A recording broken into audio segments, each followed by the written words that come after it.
ॐ शिवशक्तिसमारम्भां भास्कराचार्यमध्यमाम् अस्मच्छ्रीनाथपर्यन्तां वन्दे गुरुपरम्पराम् ज्ञानिनामपि चेतांसि देवी भगवती हि सा बलाधाकृष्य मोहाय महामाया प्रयच्छति दुर्गे स्मृता हरसि भीतिमशेषजन्तोः स्वस्तैः स्मृता मतिमतीव शुभां ददासि दारिद्र्यदुःखभयहारिणि का त्वदन्या सर्वोपकारकरणाय सदार्द्रचित्ता सर्वमङ्गलमाङ्गल्ये शिवे सर्वार्थसाधिके शरण्ये त्र्यम्बके गौरि नारायणि नमोऽस्तु ते शरणागतदीनार्तपरित्राणपरायणे सर्वस्यार्तिहरे देवि नारायणि नमोऽस्तु ते सर्वस्वरूपे सर्वेशे सर्वशक्तिसमन्विते भयेभ्यस्त्राहि नो देवि दुर्गे देवि नमोऽस्तु ते रोगानशेषानपहंसि तुष्टारुष्टातु कामान् सकलानभीष्टान्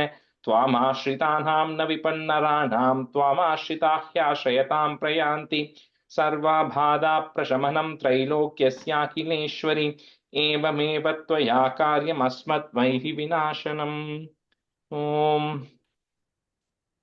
Welcome everyone to the class. Just I didn't have the thing open ready today. Okay, so Devi Kavacham. So I think we had to do from like 34 till 56, so about 22, so 11 each. Okay. So Kritika, can you do 11, and then Yogeshwari ji, can you do 11? Sure. Kritika, நீங்க first பண்றீங்களா? You're on mute. நான் அதுதான் page எடுத்துட்டு இருக்கேன். Okay, no worries, no worries. ரெண்டு நிமிஷம் கொடு. Okay. Sure.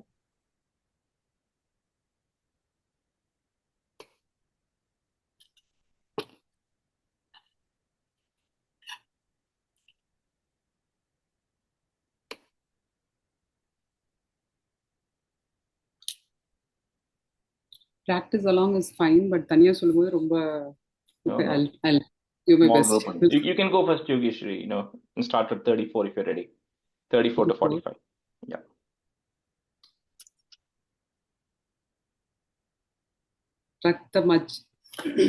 रक्तमज्जव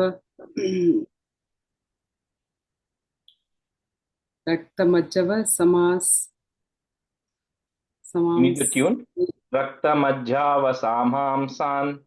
रक्तमज्जवसामांसां यस्ति मेधांसि Parvati अंतराणि कालरत्ताशा वित्तां समुकुडेश्वरी Padmavati पद्मघोषे कपेसूडामणि सस्ता ज्वालामुखी नगज्वालाम् अबते सर्वसन्दिषु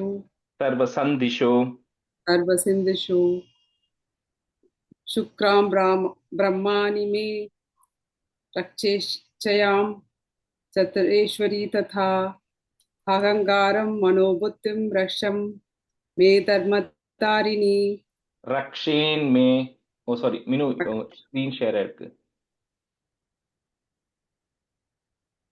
sorry yeah रक्षेन मे धर्मधारिणी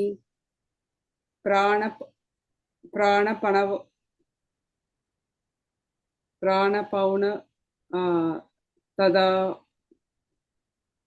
तदाव्यान मुदानां च समानकं वज्रहस्ता संरक्षे प्राणां कल्याण शोभना. keep going yeah रसे रूपचे कंतचे शब्दे सप्रशे योगिनी सत्वं रजस तमसैव रक्षे नारायणी सदा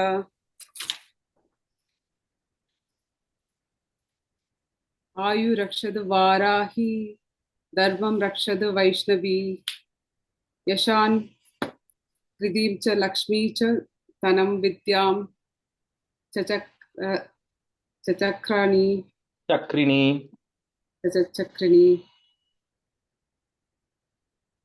गोत्रमिन्द्राणि मे रक्षेत पशुनेम रक्षन्तिके पुत्रान् रक्ष महालक्ष्मीर्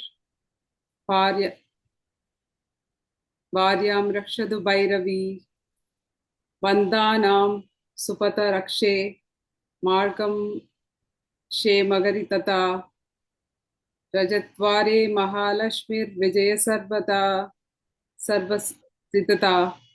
Yogesh, again, which language are you following? Tamil da paduppu. Okay. Because I think a lot of places the im, ah, and all is not coming. So I was just trying to see maybe you have to get used to the script then, you know. Yeah. Like in Raja Dware Mahalakshmir Vijaya Sarvatastita. So just Urka, why don't you practice and come next time, right? So because just listen to the recording a few times, you have to get used to the way the script is written because you Yeah. know it has a lot of numbers and everything, right? So Yeah. okay. When I'm going along with somebody else, I think that kind of carries me. But Yeah. That's okay. Just keep practicing. It's just a matter of time. No worries at all. Kritika, you continue, right? From 41. Sure Rajesh. நானுமே இது நான் but நான் பண்றேன். 41. பந்தானாம் சுபதா ரக்ஷேன் மார்க்கம் க்ஷேமகரி ததா ராஜத்வாரே மகாலக்ஷ்மீர் விஜயா சர்வத்சித்திதா ரக்ஷாஹி சர்வதஸ். ஆமா, இங்க colon இசு வந்திருக்கு, அதனால நான் சர்வதஸ் ஸ்திதா ரக்ஷாஹீனம் து யத் ஸ்தானம் வர்ஜிதம் கவச்சேன து தத் சர்வம் ரக்ஷேம தேவி ஜெயந்தி பாபாஷனி பதமேகம் ந கச்சேத்து யதிச்சேச் யதிச்சேச் சுபமாத்மனாஹ கவச்சேன விருத்தோ நித்யம் யத்ரைவ கச்சதி தத்ர தத்ர லாபஸ்ய விஜயஸ் சார்வகாமிகः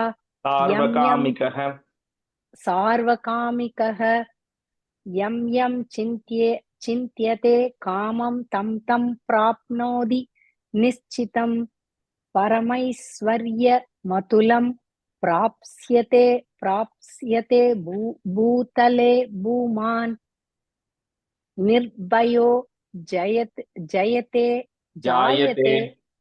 நிர்பயோ ஜாயதே மார்த்யஸ் சங்கிராமேஷ்வ பராஜிதः த்ரைலோக்யே து பவேத் பூஜ்ய கவச்சே ந வ்ரத புமான் நாவ்ருத புமான் இதம் து தேவ்யா கவச்சம் தேவானாமபி துர்லபம் யஃப் படேத் பிரயதோ நித்யம் த்ரிசந்த்யம் ஸ்ரத்தயான் பிதः தைவி கலா பவேத் தஸ்ய த்ரைலோக்யேஷ்வ பராஜிதः ஜீவேத் வர்ஷ சதம் சாக்ர மபம் sacrum அபமிருத்யு. Okay, sacrum அபமிருத்யு விவர்ஜிதः நஷ்யந்தி வியாதய survey லூதா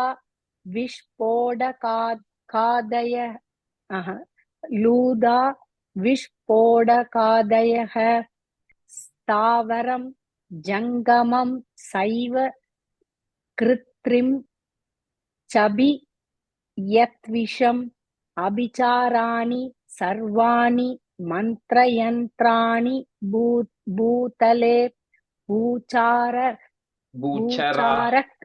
பூச்சரா கேசராசைவ ஜலஜாஸ் சோபதேசிகாः Sahaja குலஜா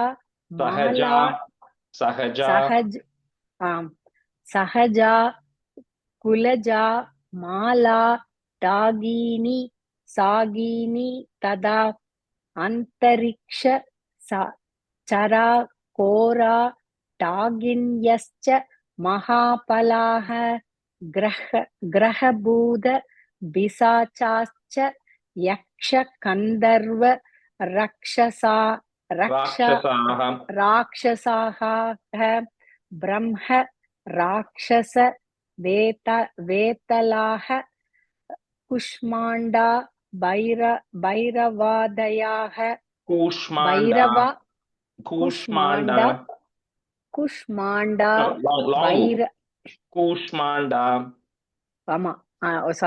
Kushmanda भैरवादयाः नश्यन्ति दर्शनात् तस्य कवचे हृदि संस्थिते मानोन् नदीर् भवेत् राञ्जयस् तेजोवृति करं परं यशसा वर्तते शोभि कीर्ति मण्डितभूतले जपेत् सप्त सदीं चण्डीं कृत्वा तु कवचं पुरा यावत् भूमण्डलं तत्ते ससैलवनकाननं तावत् तिष्ठति मेदिन्यां सन्ददिः पुत्र पौत्रिकी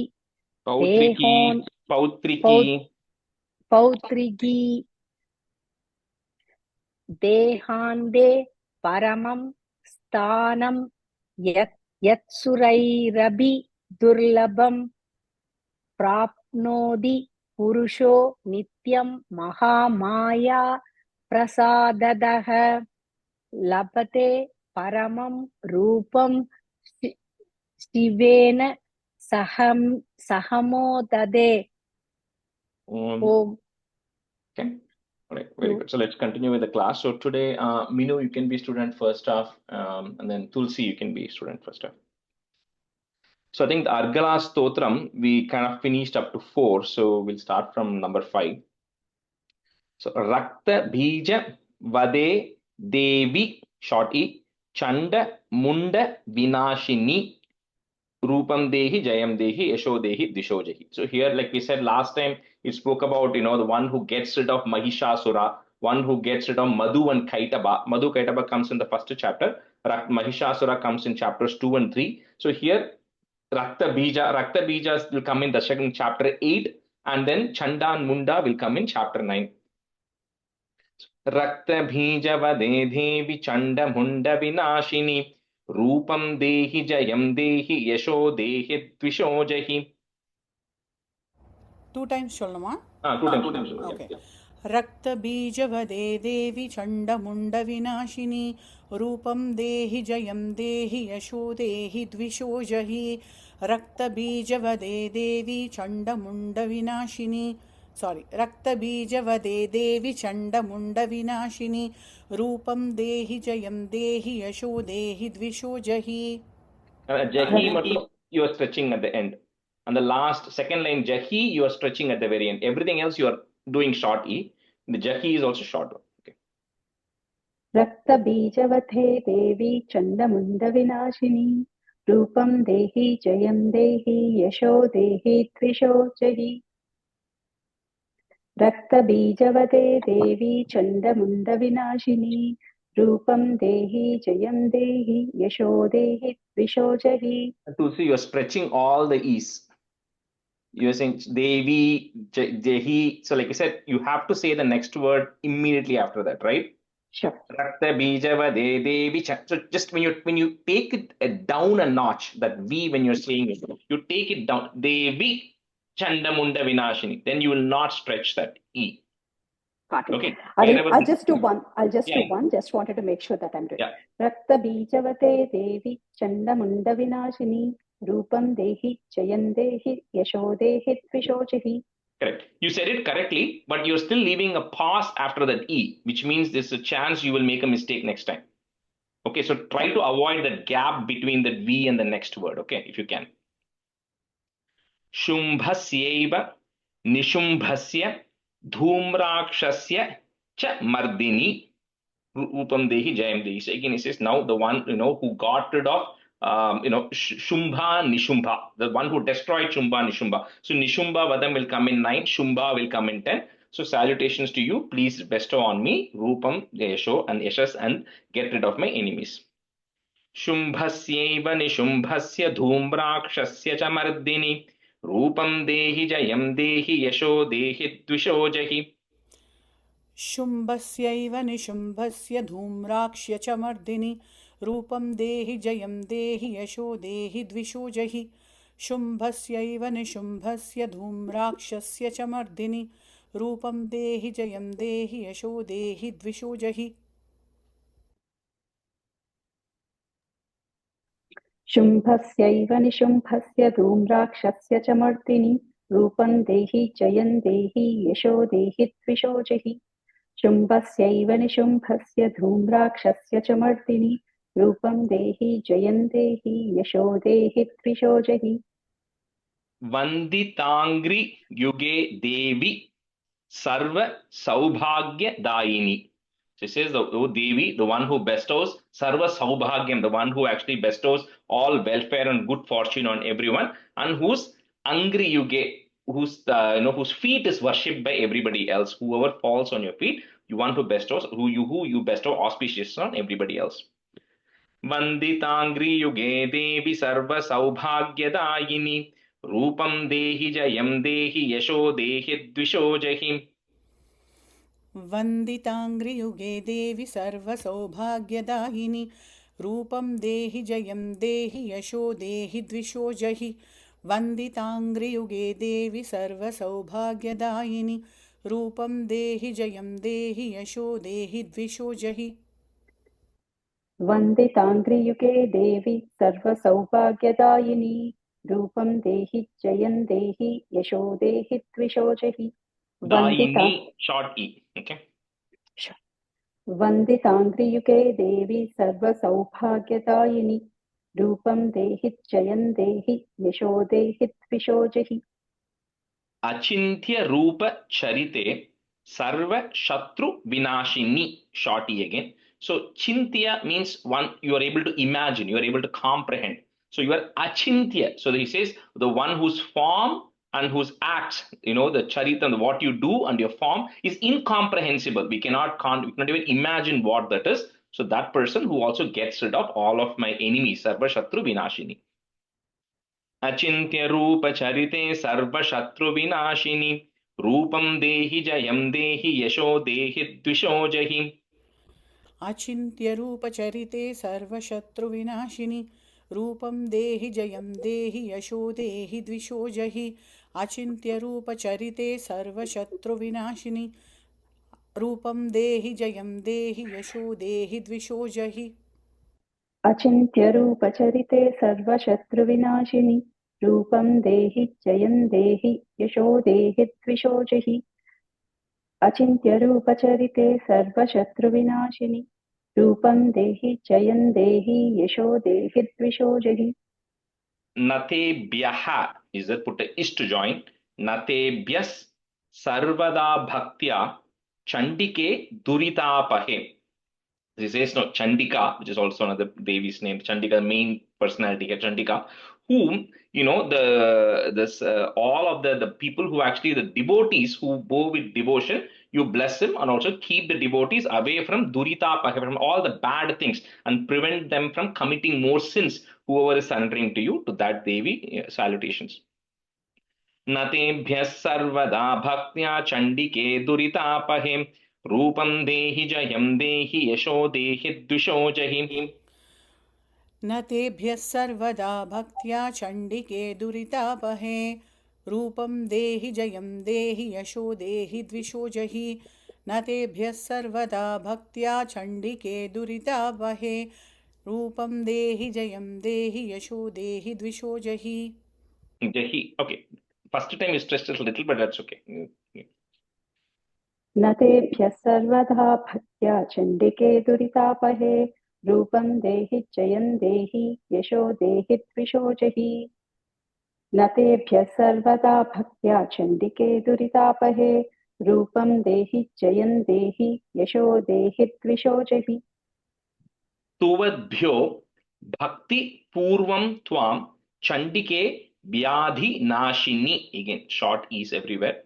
So again, Chandika, whoever is Bhakti Purvam, whoever is praying to you with full devotion, you then also destroy all their Vyadhi, all their diseases and all the ailments they have. So it's like we said earlier, the first line is a praise or a salutations that happens. And the second one then request, say, please grant to me Rupam, Jayam, and then Yashas, and then get rid of all my inner enemies also. स्तुवद्भ्यो भक्तिपूर्वं त्वां चण्डिके व्याधिनाशिनि रूपं देहि जयं देहि यशो देहि द्विषो जहि.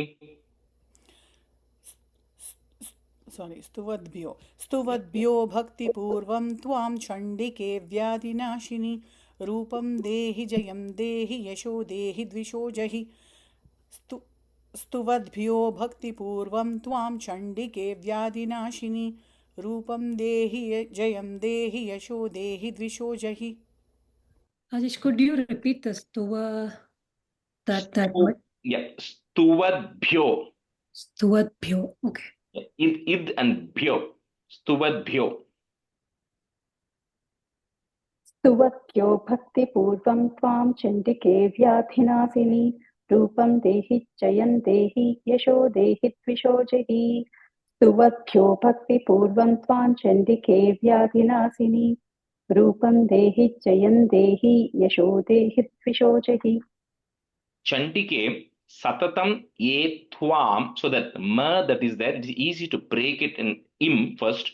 And then the next word is a, archayanti, and you'll be able to land it properly. Twam archayanti bhaktitah. Whoever is archayanti, whoever with devotion, who is is praying to you, worshipping you, then you then take care of them, and who is always destroyer of all the sins. The same generally, saying you protect people who worship you.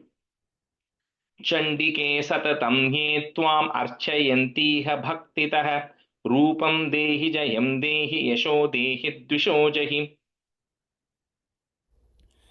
चण्डिके सततं ये त्वाम् अर्चयन्तीह भक्तितः रूपं देहि जयं देहि यशो देहि द्विषो जहि. चण्डिके सततं ये त्वाम् अर्चयन्तीह भक्तितः राइट रूपं देहि जयं देहि यशो देहि द्विषो जहि. चण्डिके सततं ये त्वामर्चयन्तीह भक्तितः रूपं देहि जयं देहि यशो देहि द्विषो जहि चण्डिके सततं ये त्वामर्चयन्तीह भक्तितः रूपं देहि जयं देहि यशो देहि द्विषो जहि. Dehi saubhagyam arogyam. You can break at that ma there. Saubhagyam arogyam dehi me paramam sukham. So just please, of course, words are pretty obvious here. Saubhagyam, give me all the prosperity and everything, and arogyam, give me good health also, and paramam sukham. So always give me the greatest of joy, right? So the everlasting joy as well. Dehi saubhagyam arogyam dehi me paramam sukham. रूपं देहि जयं देहि यशो देहि द्विषो जहि.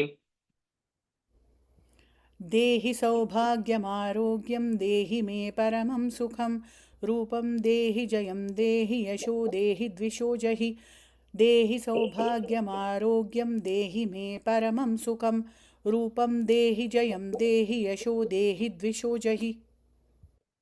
देहि सौभाग्यमारोग्यं देहि मे परमं सुखं रूपं देहि जयं देहि यशो देहि द्विषो जहि देहि सौभाग्यमारोग्यं देहि मे परमं सुखं रूपं देहि जयं देहि यशो देहि द्विषो जहि. विधेहि द्विषतां नाशं विधेहि balam uchchakaihi. Balam uchchakaihi is give me the greatest of strengths, pretty obvious. Like we say, the last second line, the second line, all towards a dvisho jahi means get rid of my enemies. Same thing is saying the first line also. Videhi dvishatam nasham. So please destroy or eradicate all my enemies, which also means inner enemies, and then give me the highest of strength. Videhi dvishatam nasham videhi balamuchchakaihi रूपं देहि जयं देहि यशो देहि द्विषो जहि विदेहि द्विषतां नाशं विदेहि बलमुच्चकैः रूपं देहि जयं देहि यशो देहि द्विषो जहि विदेहि द्विषतां नाशं विदेहि बलमुच्चकैः रूपं देहि जयं देहि यशो देहि द्विषो जहि विधेहि द्विषतां नाशं विधेहि बलमुच्चकैः रूपं देहि जयं देहि यशो देहि द्विषो जहि विधेहि द्विषतां नाशं विधेहि बलमुच्चकैः रूपं देहि जयं देहि यशो देहि द्विषो जहि विदेहि देवी kalyanam videhi paramam shriyam. So kalyanam, just best good fortune and prosperity, and paramam shriyam is prosperity. Kalyanam is generally good fortune or goodness, right? Videhi devi kalyanam videhi paramam shriyam rupam dehi jayam dehi yasho dehi dvisho jahi विदेहि देवि कल्याणं विदेहि परमां श्रियं रूपं देहि जयं देहि यशो देहि द्विषो जहि विदेहि देवि कल्याणं विदेहि परमां श्रियं रूपं देहि जयं देहि यशो देहि द्विषो जहि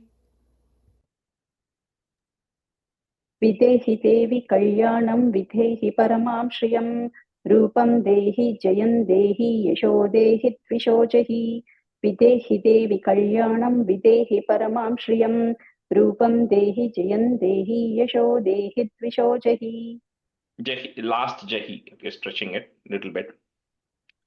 Surasura Shiroratna Nigrishta Charanembike or Ambike, which is the last word there.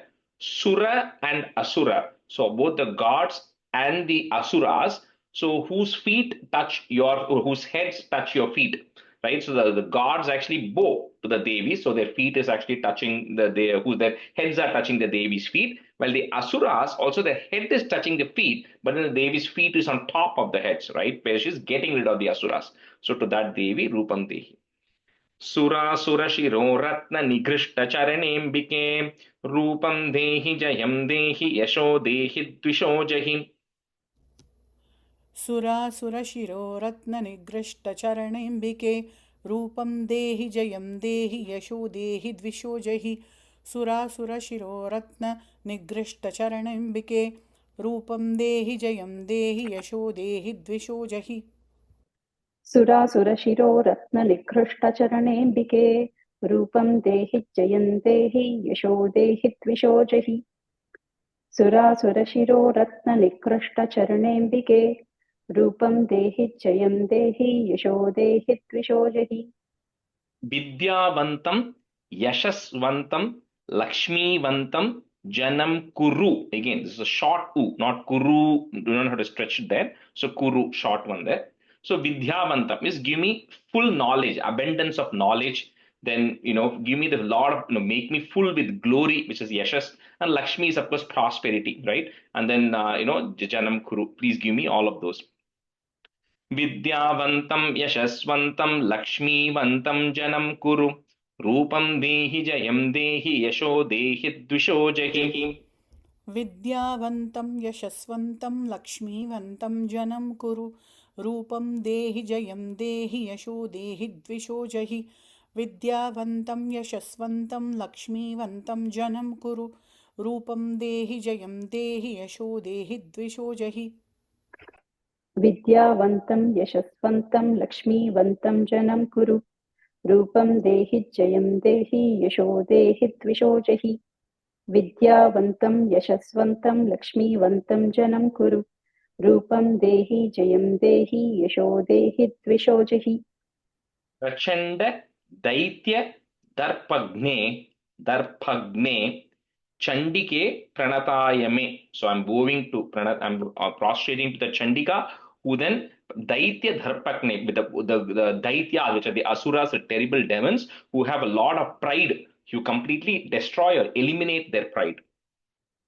Prachanda Daitya Dharpakne Chandike Pranatayame Rupam Dehi Jayam Dehi Yasho Dehi Dvisho Jahi प्रचण्डदैत्यदर्पग्ने चण्डिके प्रणदाय मे रूपं देहि जयं देहि यशो देहि द्विषो जहि प्रचण्डदैत्यदर्पग्ने चण्डिके प्रणदाय मे रूपं देहि जयं देहि यशो देहि द्विषो जहि प्रचण्डदैत्यदर्पघ्ने चण्डिके प्रणताय मे रूपं देहि जयं देहि यशो देहि द्विषो जहि प्रचण्डदैत्यदर्पघ्ने चण्डिके प्रणताय मे रूपं देहि जयं देहि यशो देहि द्विषो जहि चतुर्भुजे चतुर्वक्त्र संस्तुते Parameshwari, short e, because saying O Parameshwari, to whom the Brahma, who has 4 hands and 4 faces, also worships you, to that you.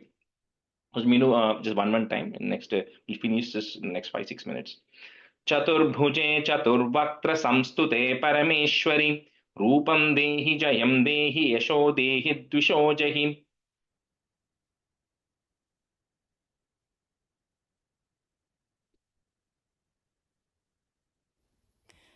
चतुर्भुजे चतुर्वक्त्र संस्तुते परमेश्वरि रूपं देहि जयं देहि यशो देहि द्विषो जहि चतुर्भुजे one time, sorry. चतुर्भुजे चतुर्वक्त्र संस्तुते परमेश्वरि रूपं देहि जयं देहि यशो देहि द्विषो जहि कृष्णेन संस्तुते देवी, again short e, shashvat bhaktya sadambike, wo ambike, to whom sada, who is always praised by Lord Krishna with a continuous flow of bhakti, with a continuous flow of devotion to you. Namaskarams. कृष्णेन संस्तुते देवी शश्वत भक्त्या सदाम्बिके रूपं देहि जयं देहि यशो देहि द्विषो जहि कृष्णेन संस्तुते देवि शश्वद्भक्त्या सदाम्बिके रूपं देहि जयं देहि यशो देहि द्विषो जहि कृष्णेन संस्तुते देवि शश्वद्भक्त्या सदाम्बिके रूपं देहि जयं देहि यशो देहि द्विषो जहि Himachal सुथानाथ संस्तुते Parameshwari. So it's kind of like a, what do you call, a long-winded thing to say Shiva. He's saying Himachala Sutta Natha. So the husband of the daughter of the Himalaya mountains, which is husband is Shiva, daughter of Himachala mountains is Parvati. So that Shiva who also worships you, to that Parameshwari. Himachala Sutta Natha Samstute Parameshwari रूपं देहि जयं देहि यशो देहि द्विषो जहि हिमाचलसुतानाथ संस्तुते परमेश्वरि रूपं देहि जयं देहि यशो देहि द्विषो जहि हिमाचलसुतानाथ संस्तुते परमेश्वरि रूपं देहि जयं देहि यशो देहि द्विषो जहि Indrani long e pati sadbhava पूजिते Parameshwari, short e, says, O Parameshwari, whom Indrani, who is the consort of Indra, who worships all you with great devotion, to that Devi. Indrani pati sadbhava पूजिते Parameshwari रूपं देहि जयं देहि यशो देहि द्विषो जहि इन्द्राणीपति सद्भाव पूजिते परमेश्वरि रूपं देहि जयं देहि यशो देहि द्विषो जहि इन्द्राणीपति सद्भाव पूजिते परमेश्वरि रूपं देहि जयं देहि यशो देहि द्विषो जहि देवी प्रचंड दोर दंड दैत्य दर्प विनाशिनी, short e again. So a little bit of the same thing. He says one who destroys the daityas, the powerful demons who are excessively violent, who are very arrogant and very violent and powerful, destroys the pride of all of those asuras. देवी प्रचंड दोर्दंड दैत्य दर्प विनाशिनी रूपं देहि जयं देहि यशो देहि द्विषो जहि देवि प्रचंड दोर्दंड दैत्य दर्प विनाशिनी रूपं देहि जयं देहि यशो देहि द्विषो जहि देवि प्रचंड दोर्दंड दैत्य दर्प विनाशिनी रूपं देहि जयं देहि यशो देहि द्विषो जहि देवी भक्त जनोद्धाम Dattanandodaye. We cannot break that word. So Bhakta Janodhama Dattanandodayembike. So for the bhaktas, who are the devotees who who worship you, you then kind of uddhama. You kind of create like a uplift or upsurge of joy in the minds of all the devotees or the heart of the devotees who actually worship you. Devi Bhakta Janodhama Dattanandodayembike Rupam Dehi Jayam Dehi Yasho Dehi Dvishojahi. देवि भक्तजनोद्धाम दत्तानन्दोदयेऽम्बिके रूपं देहि जयं देहि यशो देहि द्विषो जहि देवि भक्तजनोद्धाम दत्तानन्दोदयेऽम्बिके रूपं देहि जयं देहि यशो देहि द्विषो जहि Patneem Manoramam Dehi Manovrittanu Sarineem Tarineem Durga Samsara Sagarasya Kulodbhava. It says, give me a beautiful wife. Now, don't worry for all the women. The next one, Keelakam, which we'll do, there's a separate line which is only applicable to the women. But here it says, give me a a good wife who's who goes along with my what my focus is, right? So which essentially means the religious ways. So please bless me with a wife who's also in the same mentality. So that Durga, who again was the daughter of the mountain king, who helps us cross the Sagarasya Kulodbhava, who helps us cross this ocean of samsara. Patneem Manoramam Dehi Manovrittanusaarineem Tarineem Durga Samsara Sagarasya Kulodbhavam. ஓ இதுக்கு அந்த ரூபம் தேஹி வராது இல்லையா? ஆமா, இந்த last. Okay. பத்னீம் மனோரமாம் தேஹி மனோவிருத்தானுசாரிணீம் தாரிணீம் துர்க சம்சார சாகரஸ்ய குலோத்பவாம். पत्नी मनोरमां देहि मनोवृत्तानुसारिणीं तारिणीं दुर्गसंसारसागरस्य कुलोद्भवाम्. Idam stotram patitvaatu mahastotram patennaraha sathu saptashati sankhya varam apnoti sampadam. He says, having read this Argala Stotram, then one should read the Durga Saptashati. So don't just jump to Durga Saptashati. Go through this prelude, Kavacham, Argalam, Keelakam, and everything, because it says this is equally as important as the Saptashati. And by reading this along with the Saptashati, you will get the desired boons. Varam apnoti, you will get it. Idam stotram pathetva tu mahastotram patennaraha satu saptashati sankhya varam apnoti sampadam.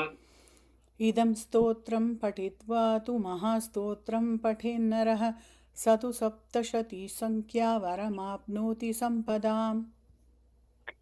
इदं स्तोत्रं पठित्वा तु महास्तोत्रं पठेन्नरः स तु सप्तशतीसङ्ख्या वरमाप्नोति सम्पदाम्.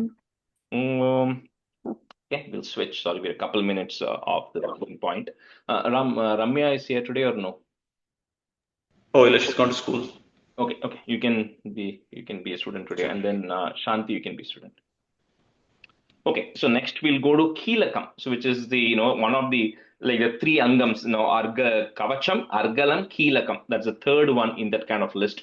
So this is little bit the meaning in this, the intent of the Keelakam is a little bit complicated, because there's a lot of what you call subtle meaning to it, which even I don't know much, but I'll tell you the gist of what it is, right? So the Keelakam means like a nail or a hinge, like the hinge in the door, right? So when you have the door, the hinge is what is holding the door to the frame, and the hinge is what actually removes the door from the frame. So it is kind of the one which holds something together, right? So what this Keelakam signifies, right, is, and a little bit of an explanation will come in the first few stanzas, is because chanting Devi Mahatmyam is supposed to give all the good things and everything good needs to happen. There was a worry that Shiva had that if this lands up in the hands of people who want to destroy the world, this could result in that. So what he did was he nailed to some extent in each of the Devi Mahatmyam, because the Devi Mahatmyam, some of it will come a little later, but when you are talking through the stories of Devi Mahatmyam, there's been a lot of war. that will going to happen. The Devi is going to get rid of all these asuras, right? So it'll be like, why am I chanting all these war-related things? And there's so much, Goram things that are going to come. And there's so much energy and power in that people could misuse it. So what Shiva does is he nails the supreme form of the Devi in every aksharam of Devi Mahatmyam. So even by mistake you want to do harm, you can't do harm because you are actually thinking about a Devi. But it actually says how you should chant it, which is you have to imagine the form of Devi and you have to chant. But if you are not wanting to do that, he wants to make sure there's no harm that happens to the world. So he's nailing that, or holding that as a hinge in each of those Devi Mahatmyam stanzas, so no harm can happen because somebody unintended or intentionally or unintentionally want to use the power to harm the world. That is the general gist of what Keelakam is. It tells why it is done and what it is, and then you kind of go to the Devi Mahatmyam, right? So, Asya Shri Keelaka Mantrasya Shiva Rishihi. So, Shiva is the Rishi in this, right?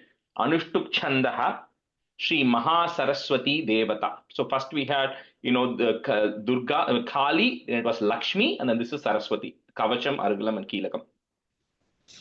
Asya Shri Keelaka Mantrasya Shiva Rishihi Anushtuk Chandaha Shri Mahasaraswati Devata.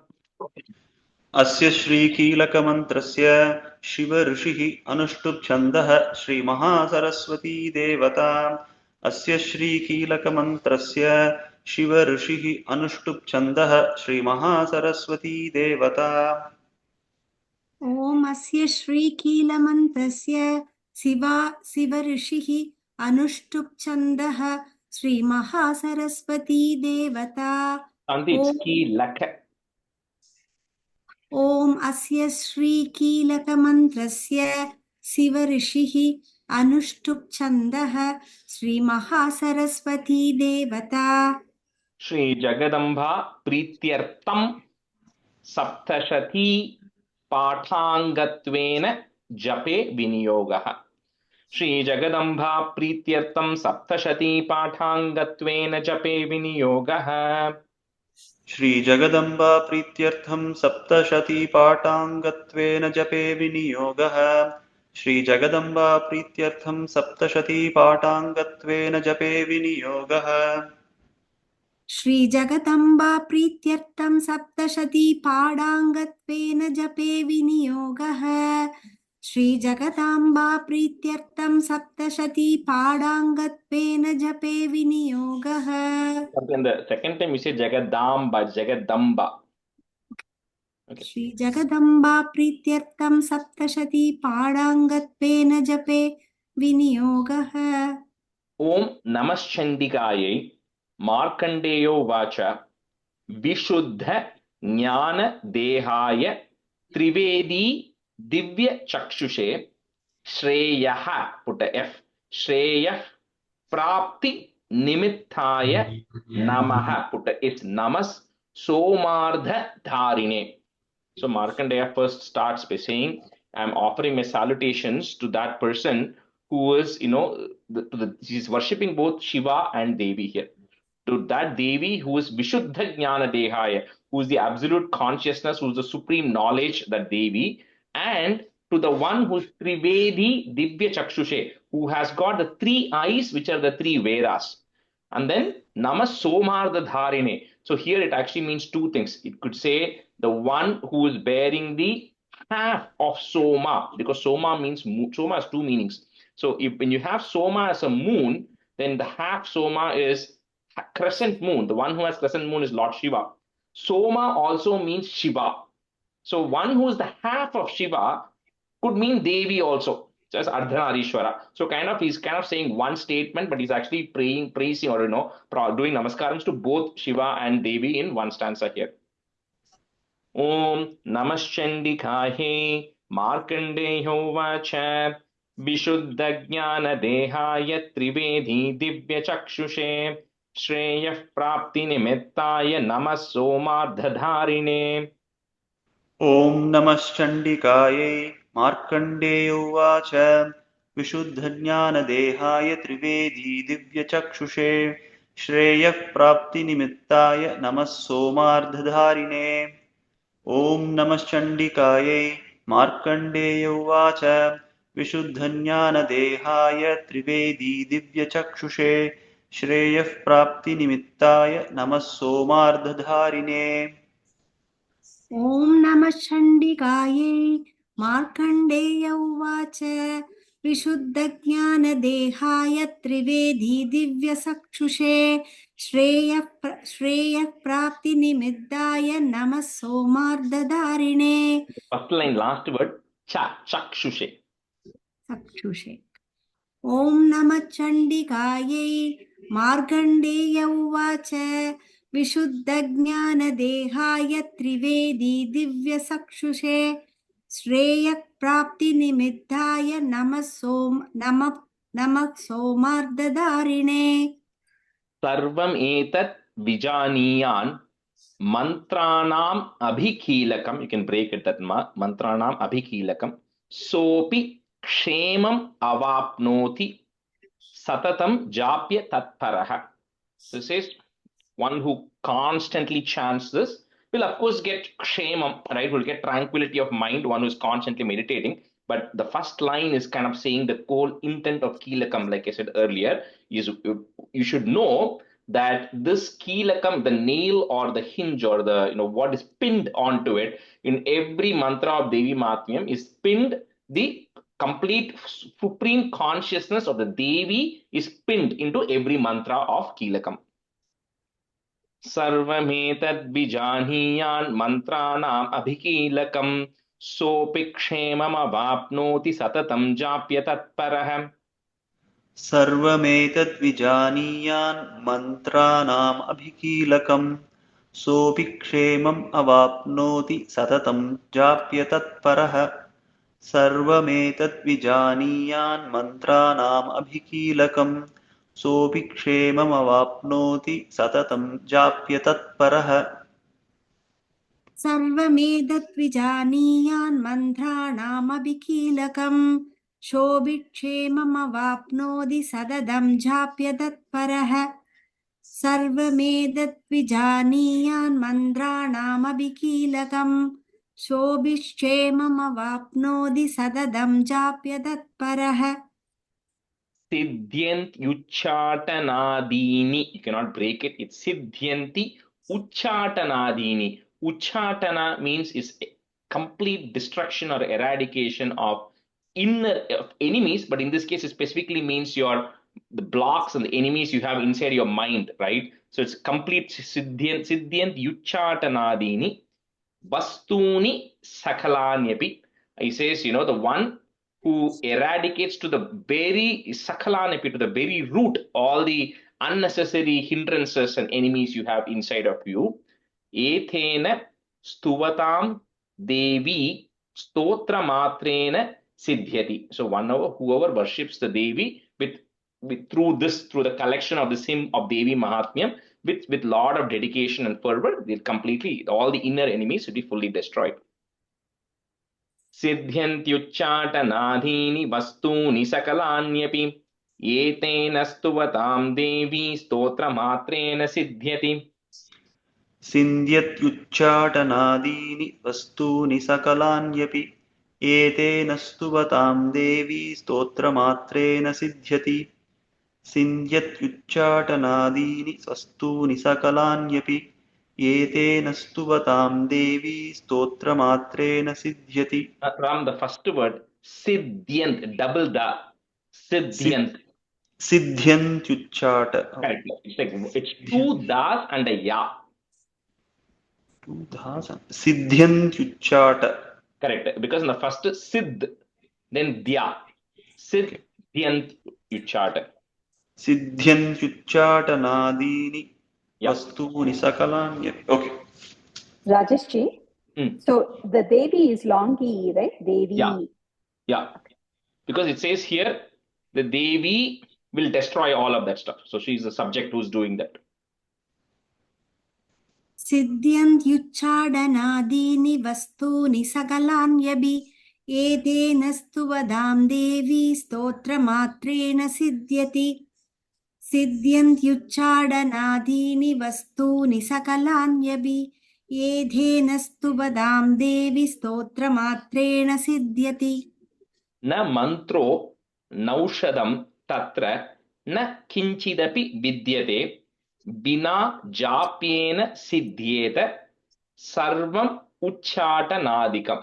He says there are no other mantras, no aushadam, no other medicine which can eliminate without a trace the complete eradication of your inner enemies, right? Inner battles that you fight, to the root, other than the chanting of the Devi Mahatmyam, which is with devotion, with a lot of devotion, attention.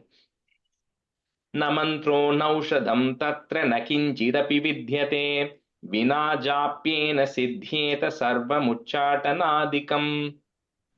न मन्त्रो नौषधं तत्र न किञ्चिदपि विद्यते विना जाप्येन सिद्ध्येत सर्वमुच्चाटनादिकम्. न मन्त्रो नौषधं तत्र न किञ्चिदपि विद्यते विना जाप्येन सिद्ध्येत सर्वमुच्चाटनादिकम्. न मन्त्रो नौषधं तत्र न किञ्चिदपि विद्यते विना जाप्येन सिद्ध्येत सर्वमुच्चाटनादिकम् न मन्त्रो नौषधं तत्र न किञ्चिदपि विद्यते विना जाप्येन सिद्ध्येत सर्वमुच्चाटनादिकम् समग्राण्यपि सिद्ध्यन्ति लोकशङ्काम् इमां हरः कृत्वा निमन्त्रयामास सर्वमेवमिदं शुभम्. So here is where, like I was just explaining in the beginning, it says here, people had this doubt. How is they all had this loka, the entire world had this doubt. How is it that you can completely eradicate all the inner enemies you have, which is of jealousy, of anger? If you remember in the first class when I was giving the introduction, I kind of said Chanda, Munda, Rakta Bija, Shumbha, Nishumbha, Madhu, Kaitaba. Each of that represents an inner battle we face, or a bad things within us that we are battling. Says, how can chanting Devi Mahatmyam completely eradicate Uchatanadini, completely eradicate all of these things? He says, when the actual stories are going to be stories of violence. So that was a question that everybody had, to which Haraha, when they asked it to Shiva, Shiva said, don't worry. That's why I have pinned that conscious form of Devi into each of those lines of Devi Mahatmyam. So when you are chanting it, you are really using it to cleanse. It becomes auspicious, and then it actually cleanses all your inner enemies and the inner problems that you're having. It becomes Shubham. It becomes auspicious. Samagranyapi siddhyanti loka shankamimam haraha कृत्वा निमन्त्रयामास सर्वमेवमिदं शुभम्. समग्राण्यपि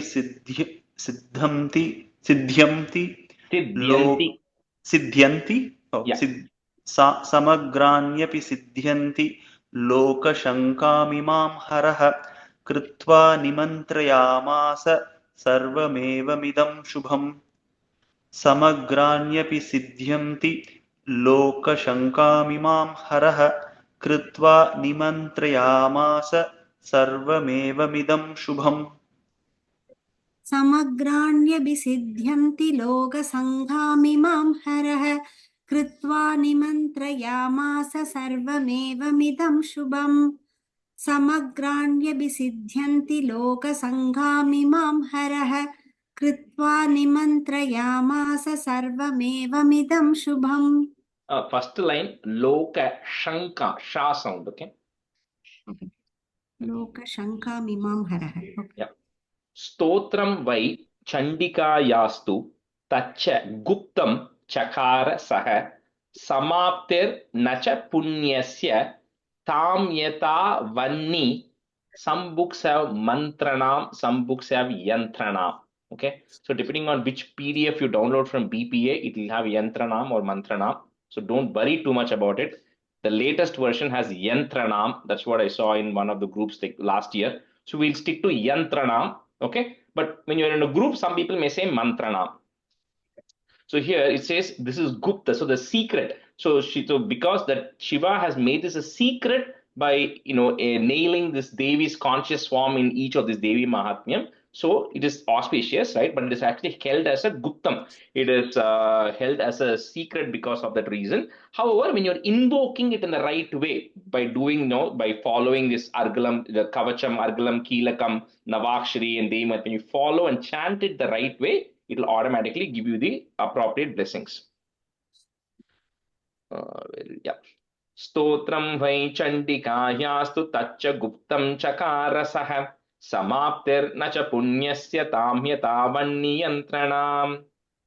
स्तोत्रं वै चण्डिकायास्तु तच्च गुप्तं चकारसः समाप्तिर्न च पुण्यस्य तां यथावन्नियन्त्रणाम् स्तोत्रं वै चण्डिकायास्तु तच्च गुप्तं चकारसः समाप्तिर्न च पुण्यस्य तां यथावन्नियन्त्रणाम् स्तोत्रं वै चण्डिकायास्तु तच्च गुप्तं चकारसः समाप्तिर्न च पुण्यस्य तां यदावन्नियन्त्रणाम् स्तोत्रं वै चण्डिकायास्तु तच्च गुप्तं चकारसः समाप्तिर्न च पुण्यस्य तां यदावन्नियन्त्रणाम् Sopi kshemam avapnoti. You can break it that ma. Avam avapnoti. Sarvamevam na samshayah.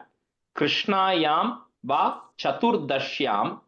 Ashtamyam. You can break it that ma. Ashtamyam va samahitah.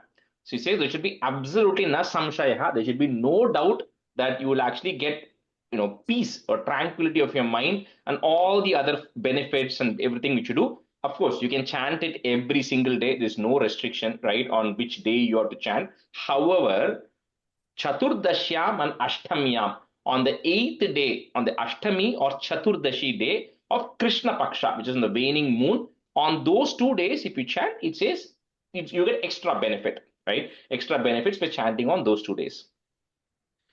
सोऽपिक्षेममवाप्नोति सर्वमेवं न संशयः कृष्णायां वा चतुर्दश्याम् अष्टम्यां वा समाहितः सोऽपि क्षेममवाप्नोति सर्वमेवं न संशयः कृष्णायां वा चतुर्दश्यामष्टम्यां वा समाहितः सोऽपि क्षेममवाप्नोति सर्वमेवं न संशयः कृष्णायां वा चतुर्दश्यामष्टम्यां वा समाहितः सोऽपि क्षेममवाप्नोति सर्वमेवं न संशयः कृष्णायां वा चतुर्दश्याम् अष्टम्यां वा समाहितः सोऽपि क्षेममवाप्नोति सर्वमेवं न संशयः कृष्णायां वा चतुर्दश्याम् अष्टम्यां वा समाहितः.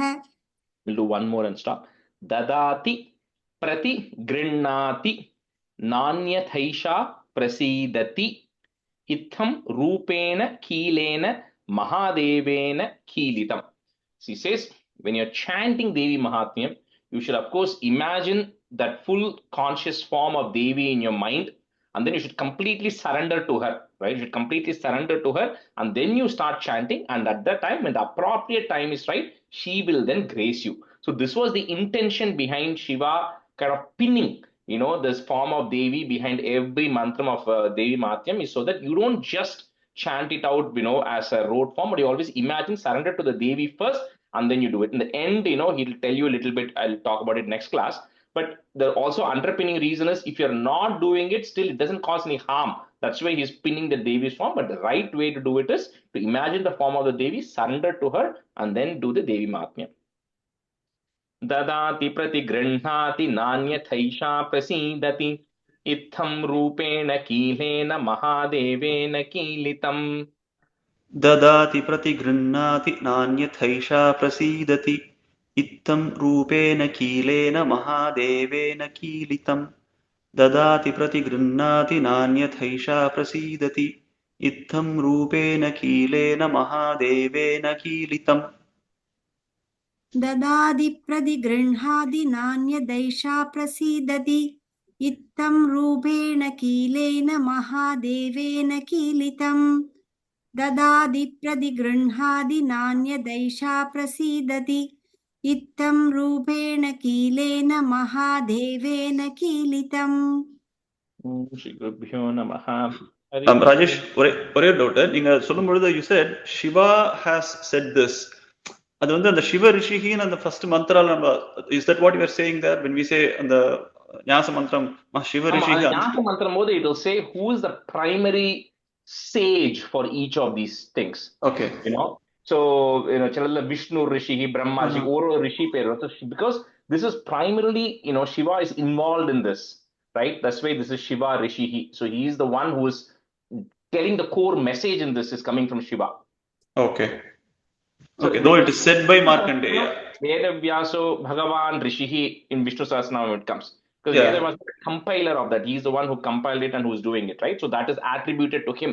Right? Although Bhishma chanted it, Bhishma said it, Vedavyasa is the compiler of that. So India for this Keelakam, Shiva is the primary Rishi, primary owner of this thing.